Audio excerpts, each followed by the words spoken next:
The PlayStation Portal has been out for 2 years now, and when it first came out, it was just alright. You can remote play from your PlayStation, which was cool in case somebody was using a TV or you were on a go. But there was more that could be done to it. Then, a year later, they added the cloud streaming beta, which really gave it new legs and new life. It was a lot more viable, and you can cloud stream games without needing the PS5. But the problem was, you had to play the games that were available on the service. But now, 2 years later, the PlayStation Portal is in its final form. They've now added the ability to cloud stream your own library, which changes everything. So to put that in simple terms, you actually, seriously, don't need a PS5 anymore. Now I get it, you're not going to get the full 4K 120 experience that you'll get on a PS5 or PS5 Pro. So if somebody really want to get into the PlayStation ecosystem, they can enjoy everything that PlayStation has to offer as far as first party games and experience goes. Now I'm not talking about some of these handheld gaming PCs where you can't play select PlayStation games that they decide to put on there 3 or 4 years later after they release, or just simply remote playing. I'm talking about full access, full PlayStation experience, day one when these games drop, in your hands without the use of a PlayStation 5, and you can only get that experience on the PlayStation Portal. Now, with this latest update, the PlayStation Portal has a brand new UI, and I'm going to walk you through it to help you figure out how it works, what it is, where everything is at, and how to use it.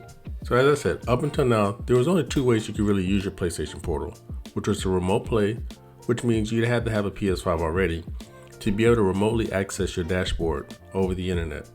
And the second was, there was cloud streaming beta.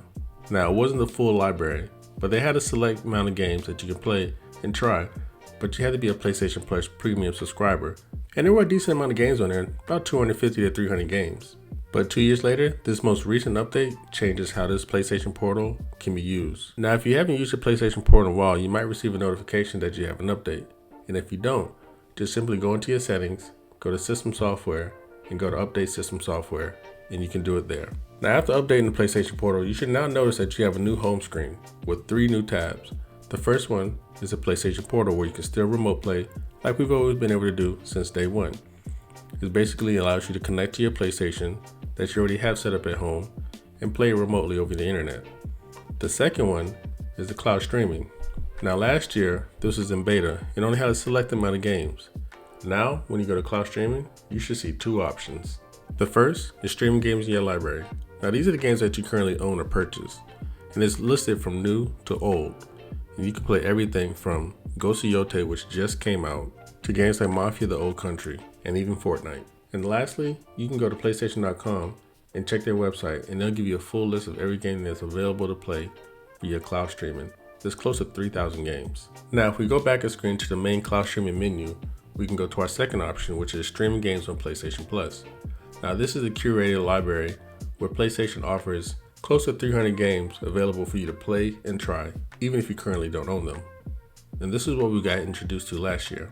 In here you have a list of games like The Last of Us, Spider-Man, and one of my favorites growing up when I was a kid, Ridge Racer 4. Man, that brings back some good memories. So there are a lot of options of games that you could play without needing or owning a PS5 and without having to resort to remote play. And lastly, the third tab. So if there's something that you don't see on a PlayStation service or in your library, you can simply just search for it and it'll bring it up. It makes it a lot easier to navigate and to find the things that you want to play. Another UI feature we just got is the ability to just hit the PlayStation logo button to bring up the menu. We no longer have to swipe over from the right, which I think you could probably still do that, but it's not required anymore. So that is a welcome addition. And in this menu, we have a few new options as well. You can disconnect from your PlayStation 5 or close a game that you're already playing. You can now send game invitations. You have max resolution, which was there from last time, but if you're having trouble with your internet connection, you can drop your quality down to 720, which is stabilized to performance. You can still change your brightness. And now they have this new option, troubleshoot. From here, you can restore licenses to games if you're on the go, and you can show your network status, which will give you some basic Wi-Fi information. Also, if you're remote playing and not using cloud streaming, there's also another option for your PS5 control center, where you can do the basic stuff that you can on your dashboard at the bottom of your screen. Next, I'm just going to play a few games just to demonstrate what it looks like, so that you can see for yourself how it handles. Now the first game is Ghost of Yote. Now I'm still currently playing this, because I absolutely love Ghost of Tsushima. So this time, I actually wanted to just take my time and fully just because it might be another 4 or 5 years before we get another installment in the Go series. Next, Hogwarts Legacy, which is another game that I just recently played. I'm a couple years late, but man, I'm glad I actually played this because this game was actually really well thought out and put together, and one of the better games that came out in recent years. Their attention to detail in this game is crazy, and the graphics are pretty good too. And next, Astrobot. And if you didn't already know, the PlayStation Portal controller has all of the same functions of a normal PS5 controller, with the trigger effects and the DualSense haptic feedback and all of that. So you get the full experience of playing Astrobot, even on the go. And lastly, Fortnite. Last time I believe this wasn't available for the cloud streaming beta, but now it's fully integrated and you can play this on the go and still feel like you have a PlayStation controller in your hand, because I've tried playing on the phone. I don't have the best experience doing that, and I've tried playing with a Nintendo Switch too, but I'm just not a big fan of those joysticks for this type of game. Now, as far as which games don't work, so far the main ones that I would play that support cloud streaming is Call of Duty Warzone and Battlefield 6 or Battlefield Red Sec.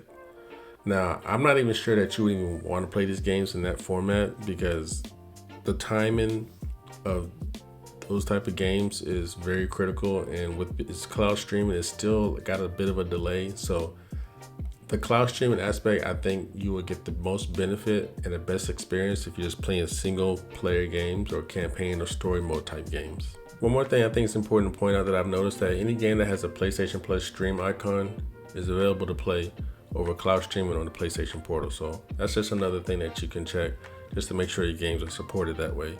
So if you purchase any games, if you see that icon or see it in the description, it should let you know if you can also play this on the go, so that you don't have to rely on remote play if you don't have to. Now, another new feature they added for the PlayStation Portal is accessibility features, where you can increase the size of text if you're having a hard time reading some things, and it has a screen reading option. So there's that if you need it. So after all of that, why is this a big deal? Well, one, you don't have to have a PS5 anymore. You don't have to buy one. You don't have to spend $400, $500, $600 for a PlayStation 5, especially in the way that things are going. Prices are increasing. So for $200, you can still play PlayStation games and all the exclusives. And secondly, which I'm pretty sure a lot of people have experienced and could be frustrating, if you forgot to put your PlayStation 5 in rest mode, if you are remote playing, you won't be able to play it. You're pretty much got a $200 paperweight. So if this were to happen, there's always the backup or plan B, or if you ask my opinion, cloud streaming should be the plan A, because I think it's a lot more stable than remote play. You have that option to still play your games if your PlayStation is completely turned off. Now, I mentioned earlier, you now have the ability to buy PlayStation games straight from the PlayStation Portal, and that is still true, but there's kind of a workaround to do so.